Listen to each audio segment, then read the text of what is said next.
Breaking news మనం చూద్దాం.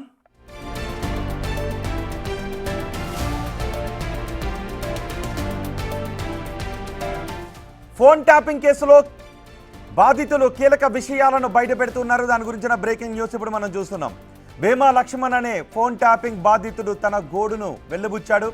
2012లో తన ఫోన్ ట్యాపింగ్ గురైందని, 2018 జనగాంలో ఇండిపెండెంట్ ఎమ్మెల్యేగా పోటీ చేశాను అని తెలిపాడు.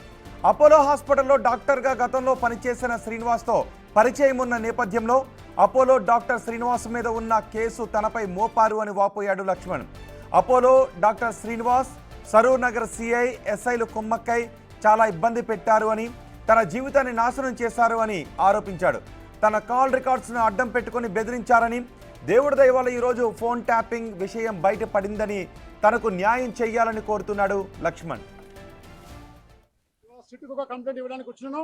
దీనికి ముఖ్యంగా అప్పుడు అపోలో హాస్పిటల్లో పనిచేస్తుండే డాక్టర్ శ్రీనివాస్ అనే వ్యక్తి పోలీసులతో కుమ్మక్కై, ఆ రోజు పనిచేస్తున్న సరూర్ నగర్ ఇన్స్పెక్టర్తో కుమ్మక్కై నా మీద లేనిపోని కేసు పెట్టి నా జీవితాన్ని నాశనం చేసి నా కుటుంబాన్ని ఇబ్బంది పెట్టి 3 రోజులు అంటే సంబంధం లేని కేసులో నన్ను ఇరికించి, దాన్ని ఇలాంటి సంబంధం లేకపోయినప్పటికీ ఆ కేసులో ఇరికించి నన్ను 3 రోజులు జైలుకు పంపించిన ఆ శ్రీనివాస్ గారు, ఎస్ఐ గారు, సిఐ గారు ఆ రోజు నేను అడిగిన, సార్ నన్ను ఎందుకు నన్ను ఇన్వాల్వ్ చేస్తున్నారు,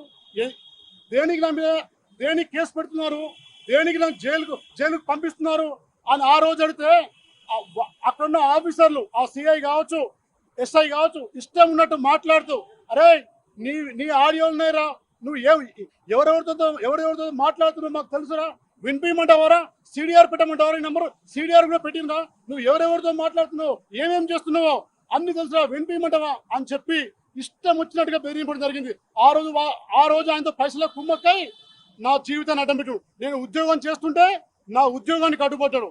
నేను ఎన్ని విధాలుగా నేను వాళ్ళని చెప్పినా, సార్ నాకు సంబంధం లేదు, ఆయనకు నాకు పరిచయం ఉన్నది వాస్తవము, నేను కంపెనీలో పనిచేసిన అంతవరకే మాకు పరిచయము, ఏది చెప్పినా కానీ వినకుండా ఆయన పైన అపోలో హాస్పిటల్ అవుతున్న కేసును తప్పించుకోవడానికి నా పైన కేసేసి, నా మిత్రుల పైన కేసేసి జైలుకు పంపించినారు. ఆ రోజు మీరు సిఐ గారు చెప్పిన, సార్ మీరు తప్పు చేస్తున్నారు, ఏదో ఒక రోజు శ్రీనివాస్ గారు మీరు మూల్యం చెల్లించుకోక తప్పదు, ఆ భగవంతుడు ఉన్నాడు, ఆ భగవంతుడు తప్పకుండా కాపాడరని చెప్పిన, ఆ భగవంతుడు దయతోనే, ఆ భగవంతుడి పుణ్యంతోనే ఈ రోజు ఫోన్ ట్యాపింగ్ అనే విషయం బయటకు వచ్చింది.